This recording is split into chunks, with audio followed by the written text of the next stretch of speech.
İsrail, Dürzileri bahane ederek haydutluk sahasını পবিত্র ভূখণ্ড আজ ধ্বংসস্তূপ, নেই কোনো অবকাঠামো, চোখে পড়ে না শিশুদের দুরন্তপনা। ফিলিস্তিনের গাজায় এতটাই ভয়াবহ আগ্রাসন চালিয়েছে দখলদার ইসরায়েল, এখানে যেন আর কোনো কিছুরই অস্তিত্বই টিকে নেই। তবে শান্তি চুক্তির প্রথম ধাপের পর ফিলিস্তিনের জন্য নতুন আশার সঞ্চার হয়েছে, আর তাকে আরও বাস্তবে রূপ দিতে গাজা উপত্যকায় আসতে পারে তুরস্কের মুসলিম বাহিনী। দখলদার সেনাদের হাতে নির্যাতিত গাজাবাসীর ঘরে শান্তি বজায় রাখতে অতন্দ্র প্রহরী হবে তুর্কি বাহিনী, আর মহান এই দায়িত্ব পালনে পুরোপুরি প্রস্তুত এরদোয়ানের সেনারা। বার্তা সংস্থা আনাদোলু এজেন্সি জানিয়েছে, ইসরায়েল ও হামাসের মধ্যে যুদ্ধবিরতি চুক্তির পর গাজায় শান্তি বজায় রাখতে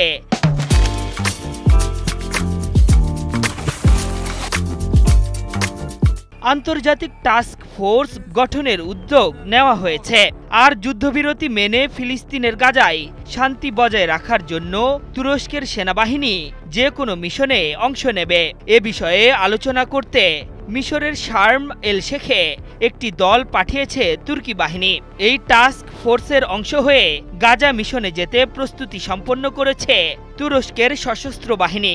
এর মাত্র একদিন আগেই এরদোয়ান গাজায় সেনা পাঠানোর ব্যাপারে সবুজ সংকেত দিয়েছিলেন। şunu bir kez daha açık ve net söylemek isterim. ফিলিস্তিনে শান্তি ফেরাতে মার্কিন সামরিক বাহিনীর সেন্ট্রাল কমান্ড গাজায় টাস্ক ফোর্সটি তৈরি করবে, যা সিভিল মিলিটারি কোঅর্ডিনেশন সেন্টার বা সিএমসিসি নামে পরিচালিত হবে।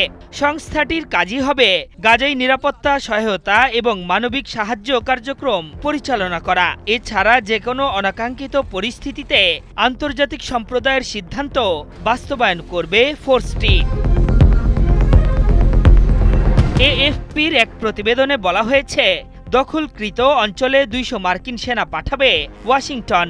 তারা এই অঞ্চলের উগ্রপন্থীদের শান্ত রাখার কাজে নিয়োজিত থাকবেন, তবে তাদের কোনো সদস্যই পবিত্র সীমানায় হস্তক্ষেপ করতে পারবে না। এদিকে দীর্ঘ 2 বছর ধরে চলা গাজায় অবর্ণনীয় হামলা থামিয়েছে ইসরায়েল। মূলত আন্তর্জাতিক চাপ ও ডোনাল্ড ট্রাম্পের হস্তক্ষেপে এমন সিদ্ধান্ত নিতে বাধ্য হয়েছে নেতানিয়াহু সরকার।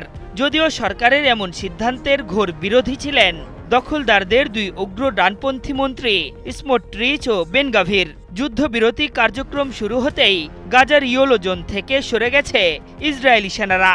অন্যদিকে 72 ঘন্টার মধ্যেই জীবিত 20 বন্দীকে পরিবারের কাছে হস্তান্তরের প্রতিশ্রুতি দিয়েছে প্রতিরোধ যোদ্ধারা। এমন পরিস্থিতিতে দীর্ঘ 2 বছর পর নরক যন্ত্রণা থেকে মুক্তি পেয়েছে ফিলিস্তিনের নিরপরাধ ও নিরস্ত্র গাজাবাসী। আশরাফুল ইসলাম, 71।